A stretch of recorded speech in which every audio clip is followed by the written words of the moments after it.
Cuplikan episode sebelumnya, pertarungan melawan sekte aliran jahat yang dipimpin oleh Raja Su telah selesai, meninggalkan luka yang cukup dalam bagi Wei Niang karena kehilangan sang pujaan hati. Di sisi lain, Lord kita Han Li memutuskan untuk kembali ke sekte lembah Wang Feng karena diminta oleh Guru Li. Halo good people, gimana kabarnya? Semoga pada sehat, badan maupun dompetnya. Gimana puasanya? Masih kuat? Udah ke warteg belum hari ini? Di video kita kali ini akan melanjutkan serial Donghua A Record of Mortal Journey to Immortality season kedua. Kemarin gua duga kalau ini adalah episode terakhirnya, karena di web sampai sini aja. Tapi kalau gua tonton sih kayaknya masih belum, karena ada beberapa misteri yang terpecahkan lagi. Oke, kita langsung aja merekap alur ceritanya. Cekidot. Melanjutkan episode sebelumnya, Han Li berada di kota Lanzhou. Dia memasuki sebuah restoran tempat pertama kali Han Li ke Lanzhou untuk menemui keluarga Dr. Mo. Han Li disambut manajer restoran bernama Sun Ergo yang khas dengan mulut lemesnya menawari Han Li rekomendasi makanan-makanan yang enak dan mahal pastinya. Ketika diingat-ingat, manajer Sun Ergo adalah orang yang sama beberapa tahun yang lalu ketika Han Li datang ke tempat ini. 给您老人家献丑了啊！果然是他。 Tanpa banyak basa-basi lagi, Han Li mengeluarkan batu tael atau uang miliknya. Manajer Sun Ergo langsung paham kalau kedatangan Lord kita ini hanya ingin bertanya, bukan untuk makan. Han Li bertanya seingat dia, dulu di sini adalah kediaman keluarga Mo. Di sisi lain, manajer Sun Ergo meminta Han Li untuk bertanya apapun karena dia tahu semua tentang wilayah Lanzhou. Di kota Lanzhou ini udah nggak ada kediaman keluarga Mo. Situasi semakin buruk setelah kepergian Dr. Mo dari rumahnya. Dan diduga keluarga Mo menyinggung sekte lima warna.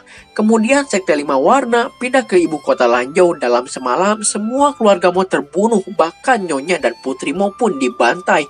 Anjing-anjing sekte lima warna, ucap manajer Sun Ergo.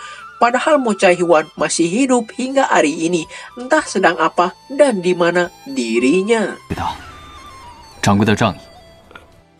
Di sini juga kita diperlihatkan artefak sakti yang ada di season pertama Donghua ini bernama lonceng emas 1000 jiwa. Dulu lonceng ini digunakan Dr. Mo untuk mengendalikan boneka yang terbuat dari tubuh manusia.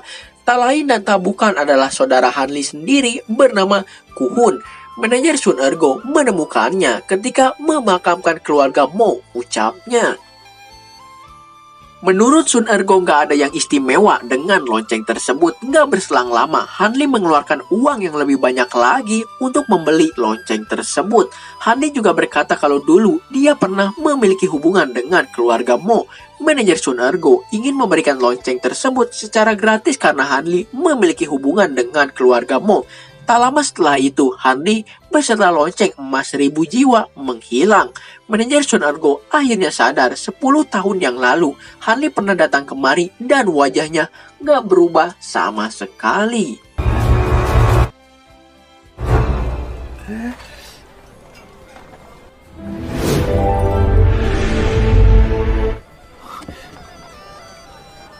十几年容颜不变，还真是遇到。 Setelah pergi dari restoran, Han Li berjalan-jalan santai di kota Lanzhou dan tiba-tiba di sebuah gang sempit tanpa seseorang pun berada di sana. Han Li juga ingat kata-kata Mo Chai-huan beberapa bulan sebelum penyerangan tiba. Kuhun pergi nggak mengenali siapapun di keluarga Mo. Padahal Mo Chai-huan menggunakan lonceng 1000 jiwa pemberian Han Li untuk mengendalikan Kuhun. Tapi ketika lonceng dibunyikan, entah kenapa Kuhun justru pergi menjauh.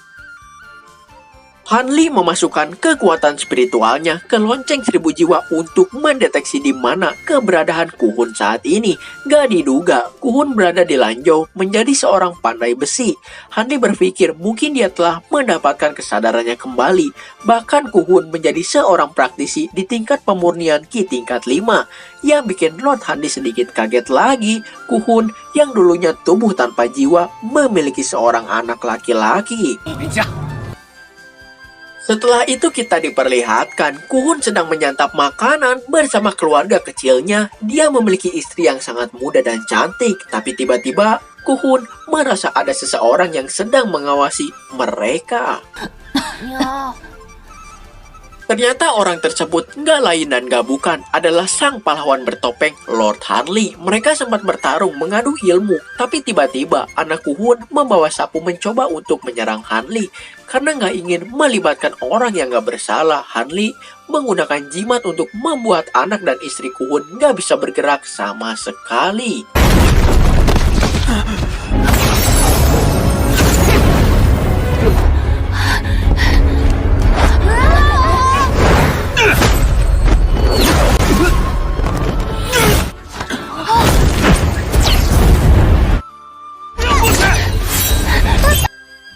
Pertarungan kembali dilanjutkan. Tiba-tiba tubuh Kuhun gak bisa digerakkan karena Hanli mengeluarkan lonceng 1000 jiwa. Hanli meminta siapapun yang merasuki tubuh Kuhun saat ini segera pergi dan tinggalkan tubuhnya. 身体不属于你，给我滚出来！ Jadi beberapa bulan yang lalu, Kuhun kalah dalam pertempuran, ucapnya berbohong. Hanli bertanya, jika itu beberapa bulan yang lalu, kau berada di sekte mana? Kuhun menjawab kalau dia dari sekte Gunung Lingzhou. Hanli menanyakan kabar Jongwu dari sekte Gunung Lingzhou. Kuhun merasa kalau Hanli ini adalah saudara satu sektenya, tapi tiba-tiba Hanli menodongkan pedang kecil karena Jongwu seorang pengkhianat dan telah diusir dari sekte Gunung Lingzhou 1 tahun yang lalu. 无这叛徒，在1年前就已被主出灵兽杀。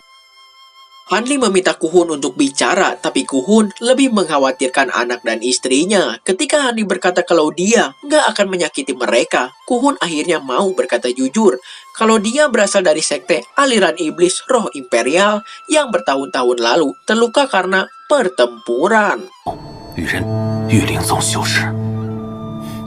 Jadi tubuh si Kuhun ini hancur karena pertarungan. Sepertinya sekte roh imperial memiliki sebuah jurus Raga Sukma. Dengan teknik ini bisa keluar dari dalam tubuh aslinya dan mencari wadah yang baru. Kebetulan dia bertemu tubuh tanpa jiwa, yaitu Kuhun.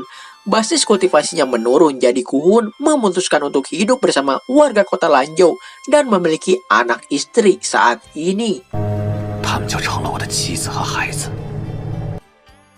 Hanli bertanya apakah Kuhun memiliki keinginan untuk kembali. Sekte aliran iblis mementingkan kekuatan. Jika Kuhun kembali, 90% dia akan diracuni saudara-saudaranya.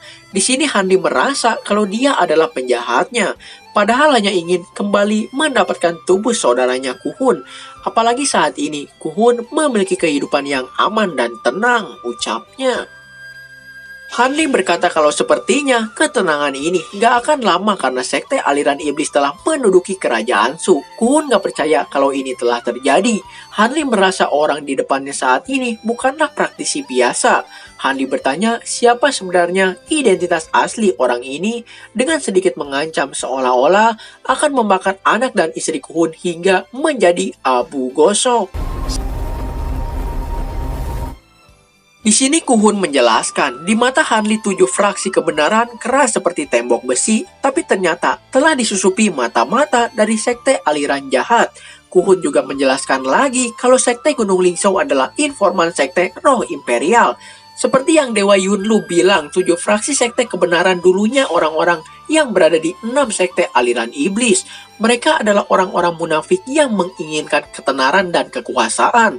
Jadi bisa dipastikan menurut Kuhun peperangan ini akan dimenangkan oleh sekte aliran iblis. 魔道6宗必胜， 就不怕我杀了你，去报信？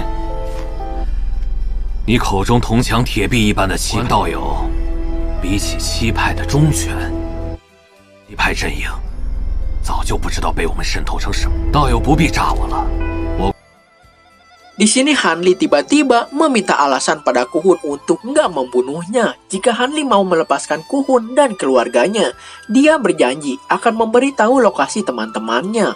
Bahkan ditambah batu roh artefak sakti yang bisa Hanli gunakan seorang diri. Itu juga jika Hanli mau melepaskan Kuhun. 道友若放我一马， Kuhun juga mau memberikan slip batu Gyo komunikasi untuk mengobrol dengan sekte Gunung Lingshou. Karena mau bagaimanapun juga, itu semua hanyalah harta duniawi, ucapnya. Hanli diizinkan untuk mengambil semua harta yang dimiliki Kuhun jika mau melepaskan mereka. 这么好心，